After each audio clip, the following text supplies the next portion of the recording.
परम प्रभु को प्रणाम। परम पूज्य गुरुदेव आचार्य श्री महासमुंद जी को वंदन। मुनि हेमंत कुमार जी, सम्यक दर्शन कार्यशाला में उपस्थित संभागीगण एवं श्रोतागण,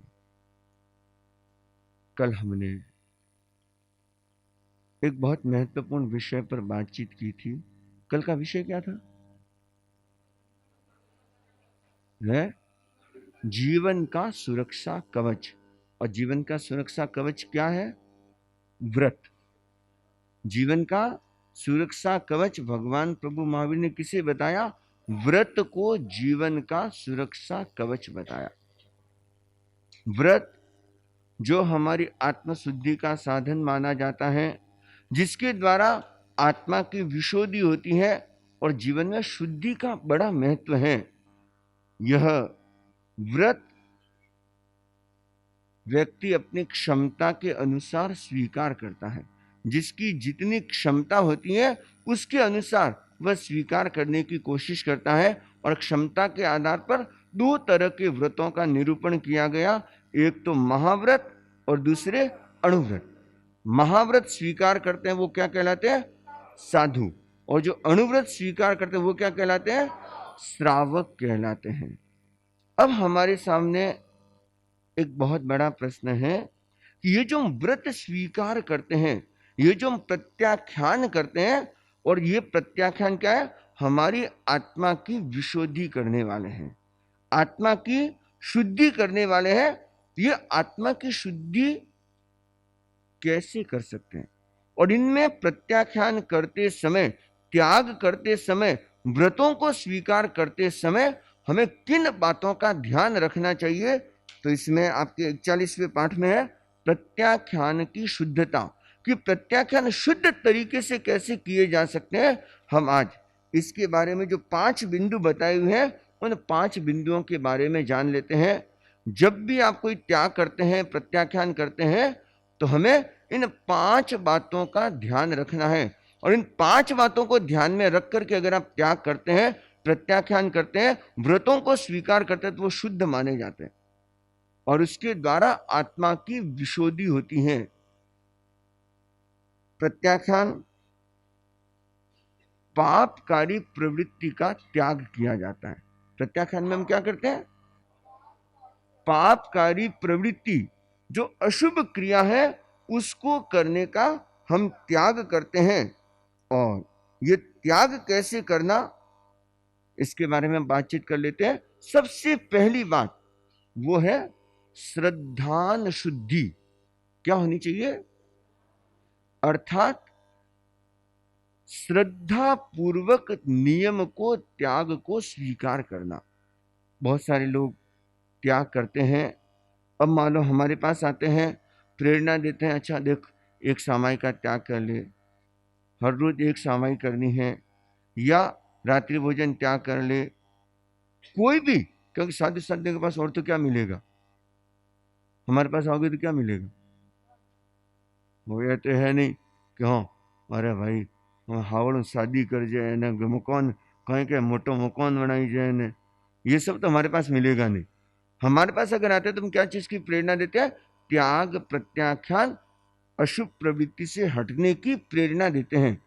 तो जब आप कभी भी त्याग करते हैं तो किस बात का विशेष ध्यान रखना चाहिए? कि उसके प्रति हमारी श्रद्धा होनी चाहिए। और दबाव से, बिना मन के अगर त्याग करते हैं तो वह त्याग शुद्ध नहीं माना जाता। वह त्याग हमारी आत्मा की जितनी विशुद्धि करनी है वह उतनी नहीं कर पाता। क्योंकि त्याग करना बड़ी बात नहीं है, बड़ी बात है आप त्याग को किस भावों के साथ में करते हो, कितने उत्कृष्ट भावों के साथ में करते हो, कितनी गहरी श्रद्धा से करते हो। और जितनी गहरी श्रद्धा से, उत्कृष्ट भावों से करते हैं, वही त्याग हमारी विशुद्धि करता है, वही त्याग हमें उत्कृष्ट परिणाम देता है। तो पहली बात बता दी कि श्रद्धान शुद्ध। प्रत्याख्यान करते समय हमको अपनी श्रद्धा को शुद्ध रखना है। अर्थात जो भी त्याग करें वह हम श्रद्धा पूर्वक स्वीकार करें, अहोभाव से, प्रसन्नता के भावों से हम उसको स्वीकार करें। अब ऐसा नहीं है कि देखो हमने प्रेरणा दी, ठीक है महाराज करा दो, देखा जाएगा। नहीं, ऐसे नहीं, आप उसके बारे में चिंतन करो। अच्छा, ये मेरे लिए महत्वपूर्ण है, इसलिए मुनिश्री प्रेरणा दे रहे हैं, इसलिए साध्वी श्री जी प्रेरणा दे रहे हैं। और अगर आप नहीं कर सकते ना, आप निवेदन कर सकते हो कि महाराज अभी मेरी अनुकूलता नहीं है, अभी मेरी इच्छा नहीं है, कोई बात नहीं, लेकिन जितना करो, जो करो, वो कैसे करना है, उसको श्रद्धा से स्वीकार करना है। तो पहली बात, प्रत्याख्यान करते समय किस बात का ध्यान रखना है? श्रद्धा, कि हमारे भीतर उस प्रत्याख्यान के प्रति श्रद्धा का भाव होना चाहिए। और दूसरी बात है विनय शुद्ध। दूसरी बात कौन सी है? विनय, कि जो हम प्रत्याख्यान करते हैं वह विनय पूर्वक करना चाहिए। किसकी तरह, कैसे करना चाहिए? विनम्रता से। अर्थात जब भी कभी प्रत्याख्यान करवाते, जैसे कि मान लो उपवास का प्रत्याख्यान करना है, तो ऐसा नहीं महाराज उपवास बचकाओ, कैसे? हाथ जोड़ के निवेदन करते हैं। जो विनम्रता पूर्वक प्रत्याख्यान किया जाता है वो बहुत महत्वपूर्ण होता है। और उसमें भी प्रत्याख्यान करने के बाद में फिर क्या होता है, हम अच्छी तरह से सर झुका करके वंदन करते हैं, या विधिवत उठ बैठ के भी वंदना करनी चाहिए। चलो इतना न भी हो ना, लेकिन विनम्रता का भाव तो रहना ही चाहिए, और अच्छी तरह से वंदन भी कर लेना चाहिए। तो जो भी हम त्याग प्रत्याख्यान करें वो कैसे करनी चाहिए? विनय पूर्वक, विनम्रता से करने चाहिए। अक्खड़पन से, अहम भाव से नहीं, विनम्रता, हाथ जोड़ के अहो भाव के साथ में, श्रद्धा के भाव के साथ में और विनम्रता के भाव के साथ में हमें प्रत्याख्यान करना चाहिए। तो दूसरी कसौटी क्या हो गई? विनम्रता, विनय भाव। और तीसरी है अनुभाषणा शुद्ध। तीसरी कौन सी है? अनुभाषणा, अर्थात शुद्ध उच्चारण। जो भी हम प्रत्याख्यान करते हैं, जो गुरु साधु साध्या त्याग करवाते हैं, उसका हमें शुद्ध उच्चारण भी करना चाहिए। जैसे कि मान लो आपको प्रत्याख्यान करवाया, त्याग है, प्रत्याख्यान है, या कभी पाठ का उच्चारण करवाते हैं तो हमें उस पाठ का शुद्ध उच्चारण करना चाहिए। या मान लो आप जैसे अपने आप त्याग करते हैं, उपवास का प्रत्याख्यान किया और उपवास का पाठ है, उग्गे सूर्य अभत्तम पच्चक खाइम तिबियम्पि आरम असणम खाइमम साइमम, ये पूरा पाठ शुद्ध उच्चारण के साथ में होना चाहिए। ऐसा नहीं, क्या बोलोगे? उग्गे सूर्य अभत्तम पंचकम तिबियम, खेल खत्म। नहीं, एकदम शुद्ध उच्चारण, आराम से एक एक अक्षर एकदम क्लियर। उग्गे सूर्य अभत्तम पच्चक खाइम तिबियम्पि, सामायिक पचकते हैं, कैसे पचकनी चाहिए? हाँ, कौन पचके यो धीरे धीरे करे मी बंदे सामायम, करे बंदे सामय सावजन जो बच्चे काम जाने मुझे में बच्चों से दुए फटाफट गिरे गए। अरे भाई, अब सामायिक पाठ बोल रहे हो, और ये एक बहुत बड़ी आशातना मानी जाती है, आगम की आशातना मानी जाती है, ज्ञान की आशातना मानी जाती है। इसलिए उच्चारण हमारा कैसे होना चाहिए? एकदम शुद्ध स्पष्ट उच्चारण होना चाहिए। तो जो भी हम त्याग करते हैं, प्रत्याख्यान करते हैं, हमें क्या करना चाहिए? उसमें उच्चारण भी हमारा शुद्ध रहना चाहिए। सामायिक प्रत्याख्यान करते हैं तो करेमि भंते सामायियम सावज्जम जोगम पच्चखामि जाव नियमम मुहूर्तम एगम पज्जुवा सामि दुविहम तिविहेणम न करेमि न कारवेमि मनसा वयसा कायसा तस्स भंते पडिक्कमामि निंदामि गरिहामि अप्पाणम। बोल श्री राम। कोई बात नहीं, 30 सेकंड एक्स्ट्रा लगेंगे, इससे ज्यादा टाइम नहीं लगना है आपका, लेकिन उच्चारण। तो जब कभी प्रत्याख्यान करें तो उच्चारण अनुभाषणा, मतलब जो हमारा उच्चारण है वह कैसा होना चाहिए? शुद्ध होना चाहिए। और फिर चौथी बात है, चौथी बात कौन सी है? अनुपालना शुद्ध होनी चाहिए। कोई भी प्रत्याख्यान करो उसके साथ में अनुपालना का बड़ा महत्व। अनुपालना का मतलब आप उस प्रतिज्ञा का, उस त्याग का पालन कैसे करते हो, कितनी दृढ़ता से करते हो, कितनी संकल्प की आपकी दृढ़ता रहती है। और आपके सामने कोई ऐसी परिस्थिति आ गई, अब क्या करोगे? उस समय हम विचलित हो जाते हैं, उस समय हमारे पुर्जे हिल जाते हैं, अरे अब तो कैसे, अब तो नहीं कर पाएंगे, अब तो बहुत मुश्किल है। या आपके सामने कोई ऐसी प्रलोभन की स्थिति आ गई और उस समय आप क्या करते हो? उस त्याग को तोड़ देते हो। ये जो तोड़ना है ना, ये बहुत गलत माना जाता है। तो हमें क्या करना है? आपके सामने कैसी भी परिस्थिति आई, लेकिन आपकी जो अनुपालना है, मतलब उस कठिन परिस्थिति में भी हमें उस त्याग के प्रति दृढ़ता रखनी चाहिए कि मुझे अपने इस त्याग को निभाना है, मुझे इसका पालन करना है। ऐसा नहीं है कि भाई अब मान लो थोड़ी सी गड़बड़ हुई, आपने तो सुखे समाधि आगा रखेड़ा था, करो नहीं।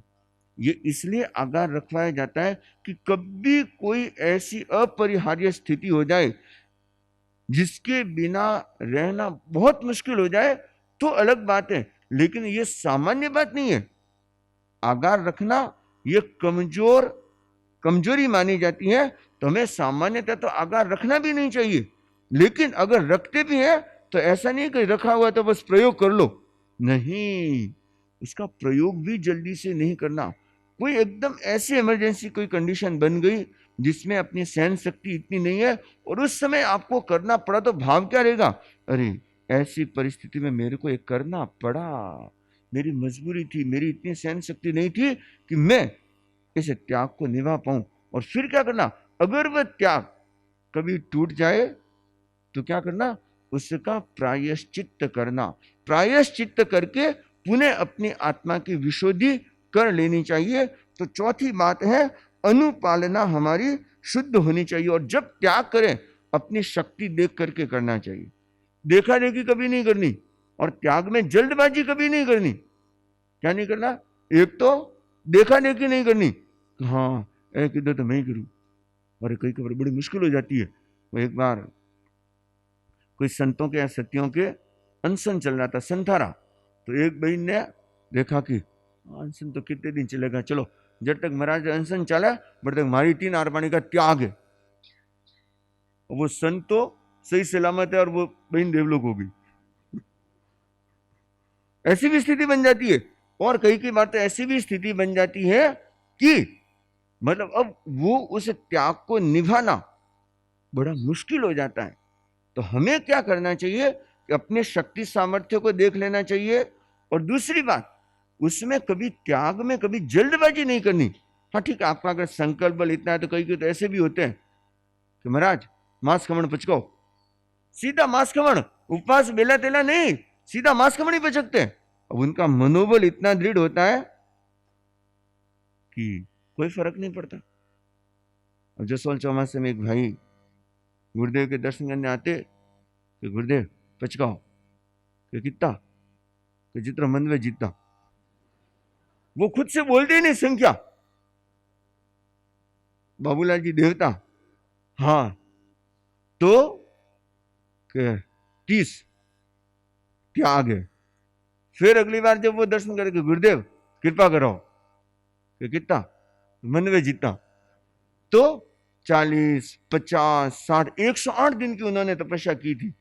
और गुरुदेव के गुरुदेव घरे पगलिया कराओ, कृपा कराओ, वहां गए, गुरुदेव पधारते और फिर महाराज और आगे। अब एक साथ, अब ये क्या है? और अपने संघ में साध्वी दीपा जी हुए, काफी जयाचार्य के समय की बात है। और वहां आमेट में उन्होंने चातुर्मास किया। कहां पर? आमेट में चातुर्मास किया। और देखना इसमें भी संकल्प की दृढ़ता और सामने वाले के, एक तो पचकने वाले की ताकत और एक पचकाने वाले की हिम्मत, दोनों चाहिए। अब नहीं तो मार जो काट दो, अरे मान लो क्या करे नहीं पड़े तो पछे। तो वहां साध्वी दीपा जी, जो धर्म संघ की बहुत विशेष साध्वी हुई, उनके साथ में जितनी वहां पे साध्वियां थी, तो हुआ क्या कि शाम को कोई आसपास के गांवों से, वहां आमेट अपना अच्छा क्षेत्र माना जाता है, तो वहां पे कोई भाई आया तो उसने कहा महाराज ये गौआ घी है, घी कृपा कराओ। तो ठीक है, तो वहां सत्यों को घी बेरा, तो घी उसने ऐसे उड़ेल दिया। और उड़ेलती मतलब ऐसे समझ लो शाम का समय, वो 1 किलो घी क्या? कितना है कोई ताकत? 1 किलो घी बहरा दिया। हाँ, तो न तो बहराने की ताकत है और न खाने की ताकत है, दोनों ही नहीं है। तो वो बहरा तो दिया। अब सत्या ने दीपा जी ने कहा कि ये कि महाराज वो तो उड़ेल दिया। कोई बात नहीं, उड़ेल दिया तो अब करेंगे काम। तब क्या हुआ, कहीं से खिंचड़ा या कुछ जो मिल सकती थी चीज लेकर के आए और मिला करके सत्यों को खिलाया और बोला कि अब शाम का प्रतिकोण और हुआ, बोलो कहीं करो। तो सत्या बोले कि महाराज मैं अठाई कर ले से। अब जितने सत्या थे उसमें 4-5 सत्या बोल गए कि मैं अठाई कर ले सा। क्या घी खायो है अठाई पकौड़ा कर ले सा। कि वो फिर बोले कि मांस कमन कर ले सा। और ऐसे करके शायद जहां तक मुझे स्मृति में है 4 सत्यों ने 4 मासी की। कितनी? 84 तपस्या। अब और वो भी उन्होंने पचका दी। ऐसा नहीं एक एक करके महाराज उपवास पचकाओ, बेल्लो पचकाओ, तेल्लो पचकाओ, चोल्लो पचकाओ, नहीं, पचक ली। ये क्या? दृढ़ता। और कहीं कहीं की संकल्प की बहुत दृढ़ता होती है, चाहे कैसी भी परिस्थिति आए, लेकिन उस परिस्थिति में त्याग को नहीं तोड़ते। लेकिन सबका मनोबल, सबका सत्व, पराक्रम इतना शक्तिशाली नहीं होता। तो हमको तो देखा देखी नहीं करनी है, हमको तो क्या करनी है, अपनी देखनी है कि मेरी ताकत, मेरे बुकिए में कितना दम है, मेरी ताकत कितनी, और अपनी ताकत देख करके हमें त्याग प्रत्याख्यान करना चाहिए। लेकिन त्याग प्रत्याख्यान करने के बाद में फिर क्या रहनी चाहिए? दृढ़ता। चाहे प्रलोभन सामने आए, चाहे परिस्थिति सामने आए, लेकिन उस परिस्थिति में फिर विचलित नहीं होना। और अगर कभी कोई कारण से अगर हो गया तो क्या करना है? तत्काल जितना शीघ्रता से उसकी आलोचना करके, प्रायश्चित करके पुनः हमें क्या कर लेनी चाहिए? शुद्धि कर लेनी चाहिए। तो चौथा बताया अनुपालना शुद्ध होनी चाहिए। और पांचवा भाव शुद्ध। पांचवा क्या है? हाँ, ये ध्यान रखना, ये जब भी आप त्याग करते हैं, प्रत्याख्यान करते हैं, 5 बातों को ध्यान में रखना है। पहली बात कौन सी है? श्रद्धान शुद्ध। दूसरी बात विनय शुद्ध। तीसरी बात अनुभाषणा। और चौथी बात अनुपालना। और पांचवी बात है भाव शुद्ध, मतलब भावों की शुद्धि। उत्कृष्ट भावों के साथ में करो और शुभ लक्ष्य के साथ में करो। भावों की शुद्धि का मतलब कई लोग ऐसा भी करते हैं कि बुरी भावना से भी त्याग करते हैं। बुरी भावना मतलब कि किसी को नुकसान पहुंचाने के लिए भी करते हैं कि मैं ये तपस्या, उसका ये नुकसान हो जाए या उसके साथ में ऐसा हो जाए। इस भावना से भी त्याग प्रत्याख्यान तंत्र मंत्र के बहुत सारे ऐसे प्रयोग होते हैं। तो उसमें ऐसा ये भी प्रयोग किया जाता है, वो किस लक्ष्य से क्या होता है? किसी की अनिष्ट कामना से या अपनी भौतिक कामना की पूर्ति के लिए भी हम त्याग प्रत्याख्यान करते हैं कि अच्छा अगर मेरे ये हो जाएगा तो मैं तेला करूंगा, मेरे ये हो गया तो मैं ऐसा करूंगा। ये जो हम त्याग करते हैं ये भी शुद्ध त्याग नहीं है।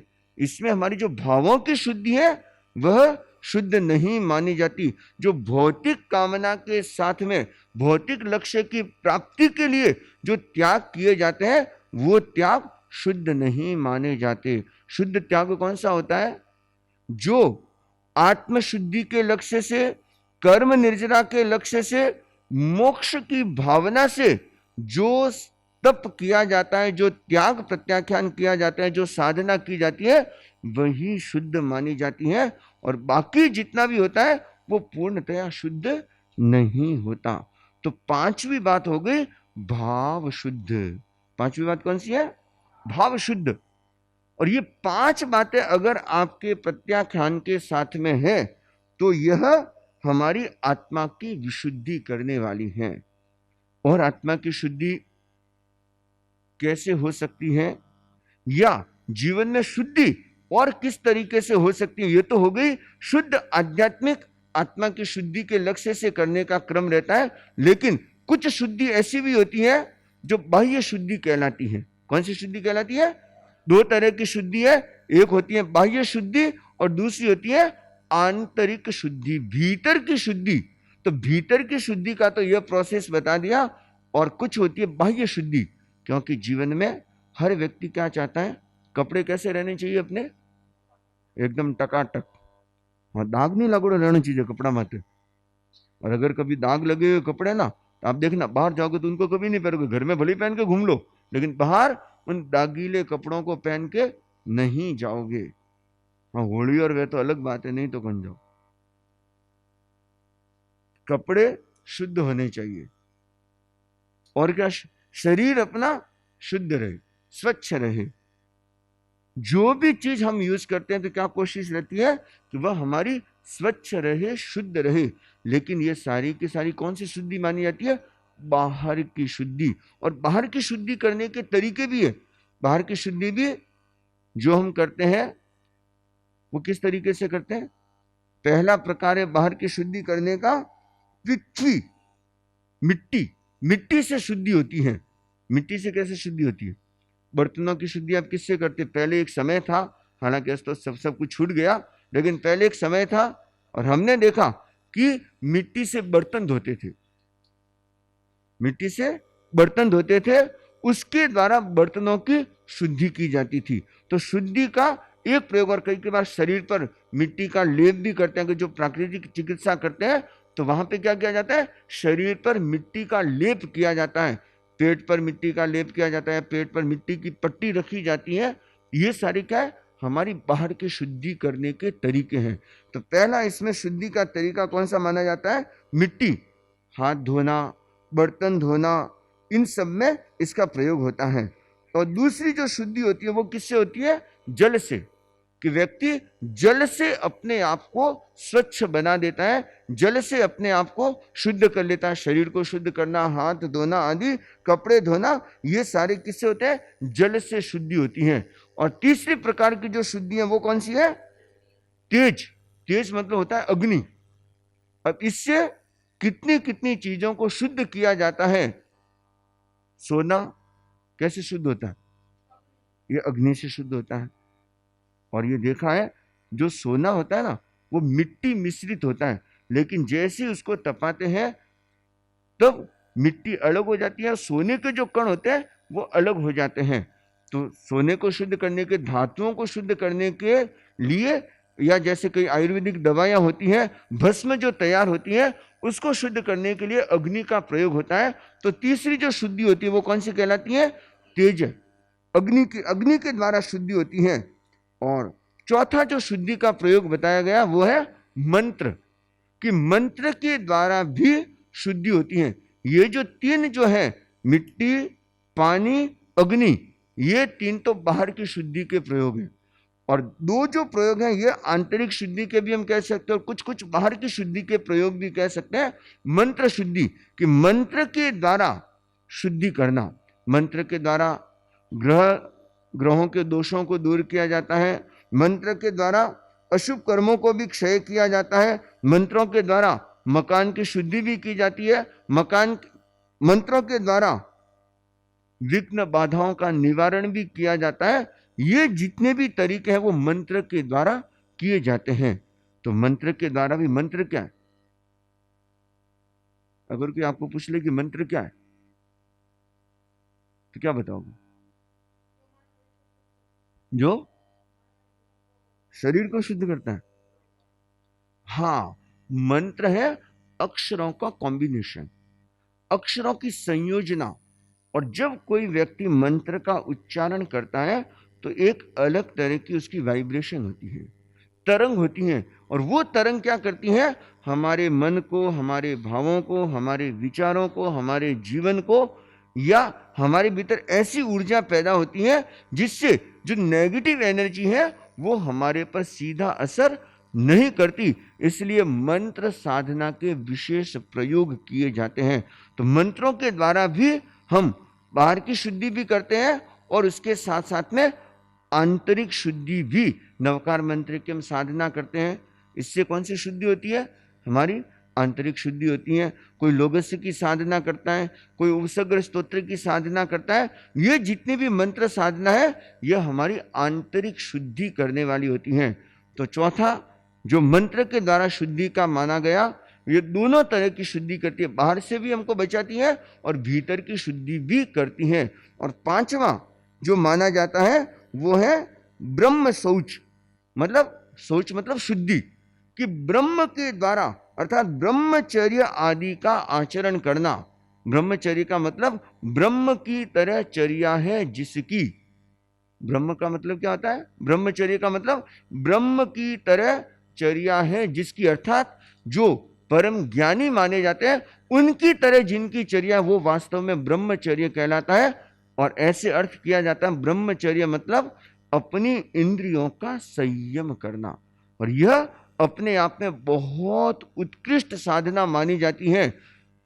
सबसे श्रेष्ठ साधनाओं में तवे सुबह उत्तम ब्रह्मचर्यम, कि तप में सबसे उत्कृष्ट तप अगर कोई माना गया तो कौन सा माना गया, ब्रह्मचर्य तप। क्योंकि ब्रह्मचर्य तप की साधना सबसे मुश्किल मानी जाती है।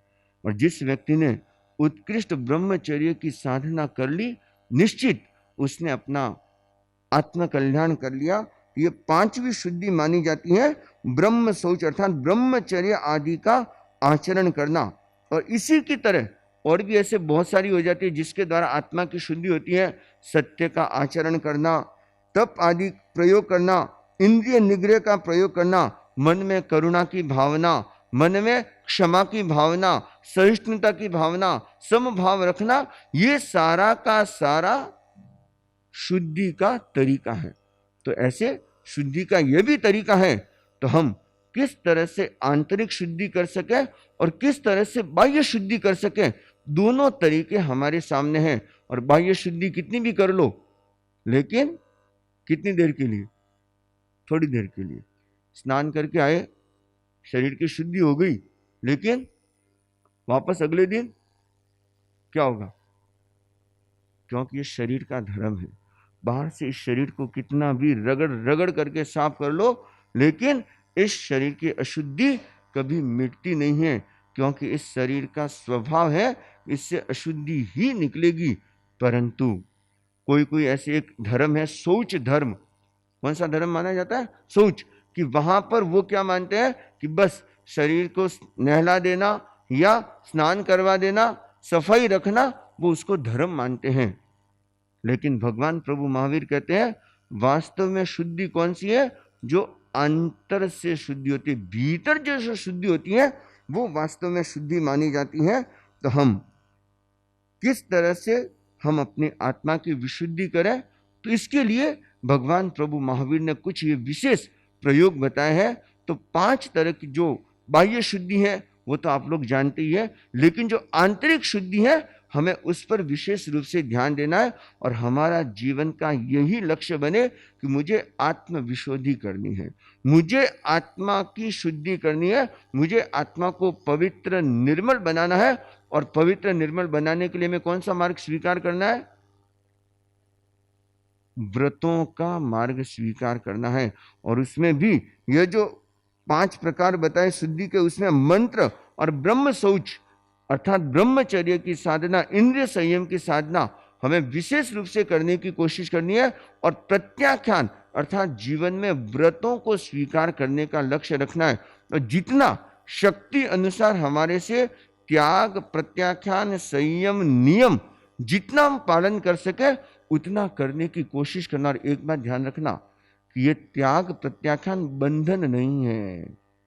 क्या नहीं है, हाँ, इसको बंधन कभी मत मानना। अब देखना, आप गाड़ी चलाते हैं, चौराया होता है और वहां पर लाइट लगी हुई रहती है या ट्रैफिक पुलिस खड़े रहते हैं, किस लिए, अगर वो नहीं हो, खूब भीड़ भाड़ वाला इलाका है, खूब ट्रैफिक है, अगर ट्रैफिक पुलिस नहीं हो या लाइट नहीं लगी हुई हो तो क्या होगा, एक्सीडेंट कितने होंगे आप सोचना। मैच होते हैं, मैच में अगर क्रीज नहीं हो, खाली मैदान ही मैदान हो, तो क्या होगा, मैच होगा, नहीं हो पाएगा। तो जैसे मैच होता है उस समय क्रीज की जरूरत होती है, जैसे ट्रैफिक नियमों की जरूरत होती है, हर चीज नियम से अगर होती है तो वो उसका परिणाम बहुत उचित आता है। और अगर नियमन नहीं होता, नियंत्रण नहीं होता, कंट्रोल नहीं होता, तो उसका परिणाम बहुत खतरनाक आता है। तो इसलिए भगवान प्रभु महावीर कहते हैं, अगर तुम्हें अपने जीवन को सुरक्षित बनाना है और तुम्हें अपनी आत्मा की विशुद्धि करनी है, तो हमें कौन सा मार्ग स्वीकार करना होगा? व्रतों का मार्ग स्वीकार करना होगा। और हमें अपने जीवन में जितना हो सके छोटे छोटे नियम, जितना आप अपने शक्ति सामर्थ्य के अनुसार जितने पालन कर सकते हो उतने पालन करने की कोशिश करो। जो आपसे हो सकता है वो करो, नहीं हो सकता उसका टेंशन तो लेना नहीं, और जो हो सकता है उसमें आलस करना नहीं। तो हम ये कोशिश करें कि अपने जीवन में त्याग, प्रत्याख्यान, व्रत, संयम करने की कोशिश करें, और उसके द्वारा हम आत्मा की विशुद्धि करें। और आत्मा की विशुद्धि के जो 5 शुद्धि है उसका हमें विशेष ध्यान रखना है। जब भी हम त्याग प्रत्याख्यान करें 5 बातों को याद रखना। पहली बात कौन सी, एक बार रिपीट कर ले? श्रद्धा। जो भी त्याग प्रत्याख्यान करो श्रद्धा के साथ में करो। और दूसरी बात, विनम्रता से, अहोभाव से, विनम्रता के भावों के साथ में उनको स्वीकार करना। और तीसरी बात है अनुपालना, अनुभाषणा की शुद्ध उच्चारण और एकदम स्पष्टता के साथ में उसको स्वीकार करना। और चौथी बात कौन सी है? अनुपालना। उसको दृढ़ता से अगर लिया है तो अब दृढ़ता से इसका पालन करना। और एक ध्यान और रखना, त्याग करने के बाद में मन में पश्चाताप की भावना नहीं आनी चाहिए। अगर पश्चाताप की भावना आ जाती है ना, तो समझ लो वो त्याग एक तरह से गया। और मान लो आपने त्याग कर लिया कि आज आइसक्रीम खाने का त्याग है। आज क्या है? आज क्या है? अरे संडे तो है, और कहीं? हाँ, कहीं बोलिए? हाँ, आज मैं सवेरे सवेरे आता, 2-3 गाड़ियां रास्ते में मिली और रुकी। मैंने ना कि मैंने कहा बात क्या है, ये सब इधर क्यों जा रहे हैं? तो मैंने पूछा क्या है? कि महाराज जब फैक्ट्री जा रहे हैं। मैंने कहा फैक्ट्री में गई? कि नहीं, आज मेरा friends day, friendship day, friendship day जो भी है। अब हमको तो क्या पता, हम तो मनाते हैं नहीं। तो अब आपने आज ही त्याग किया, आइसक्रीम खाने का त्याग है, और वहां गए और आइसक्रीम खा ले। त्याग नहीं करता तो कम से कम ठीक रहता आज तक। ये भाव आ गया। कोई भी आपने अगर, और ये ध्यान रखना, त्याग करने के बाद में कभी भी पश्चाताप का भाव नहीं आना चाहिए। उसमें फिर उत्कृष्ट भाव। और सामायिक कर ली, और सामायिक करने के साथ में क्या हुआ, इतने में मान लो घर पे सामायिक करके बैठे और इतने में कोई आ गए और आए, अरे सामायिक नहीं करते तो हावल रहे तो हमारा आया, ये क्या हो जाता? ये जब ऐसे भाव आ जाते हैं ना, तो समझ लेना कि आपने बहुत बड़ा नुकसान कर दिया। तो त्याग करने के बाद में कभी पश्चाताप का भाव नहीं, उसमें सदा उत्कृष्ट भाव, उस त्याग को अच्छी तरह से पालन करने की भावना रहनी चाहिए। और 5वीं बात कौन सी थी? भाव शुद्ध। हमें उत्कृष्ट भावों के साथ में, उत्कृष्ट लक्ष्य के साथ में, छोटे मोटे लक्ष्य नहीं, भौतिक लक्ष्यों के साथ में हमें कभी भी त्याग प्रत्याख्यान नहीं करना चाहिए। इन 5 बातों को हम विशेष रूप से ध्यान रख करके अपने जीवन में प्रत्याख्यान करने का प्रयत्न करेंगे।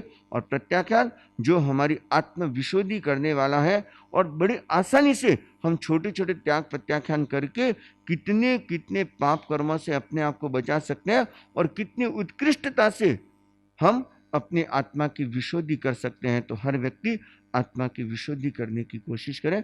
इन्हीं भावों के साथ में ओम शांति शांति शांति।